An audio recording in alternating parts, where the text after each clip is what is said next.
svakako nam je obaveza da kažemo samo nekoliko riječi o našem odnosu prema vjeri nakon Ramazana. Nemojte sebi dozvoliti da budemo sezonski muslimani. Da Allaha obožajemo samo u Ramazanu.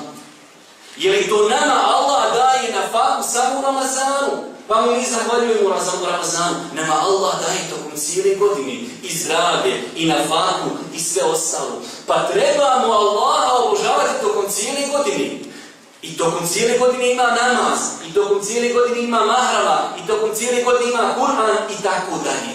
Pa nemojte sebi dozvoliti da ova mjesta na kojima se večeras klanjali po svojim džamijama ili ovdje nakon Ramazana plaču za vama. Budite džamijski pod navodnim znacima golubovi, dolazite u džamiju, živite Islam. Islam, kao što ćemo poslije govoriti, je došao da usreći čovječanstvo. وَمَا أَرْسَلْنَاكَ إِلَّا رَحْمَةً لِلْعَالَمِينَ. Mi te nismo poslali, osim s jednim ciljem, kao milost svijetovima. Vjera je milost. Kod nas ljudi imaju, pa kaže on praktikuje vjeru teško njemu, kao kako on to sve izdura.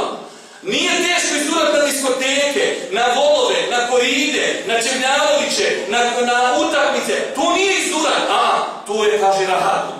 A njemu teško što ne pije, što ne buši, što ne krade, što nije u javnoj kući. Kako, kaže, on izdrži? Pogledaj koliko je šeitan insana, koliko mu instalirao svoje programe. Ovaj koji se muči, valja u diskoteki, skakat, paša, onaj turbofob, ovaj je dobar. Ovaj što sjedi u džajka, kako on jadnik izdura u džavnji. Pogledaj šta mu je šeitan uradio. Instalirao mu svoje igrice. Pa zato vam kažem, vjera je došla da nas usreći.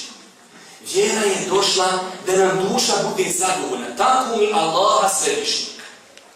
Insan mora imati milijone i može imati milijarde, ali ako nema vjere, njegova duša je gladna.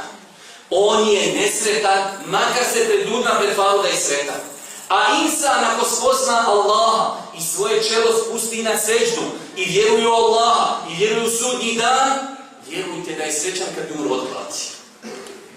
Pa zato nemojte sebi dozvoliti da živite, znači Islam periodično, da ga živite sezonski.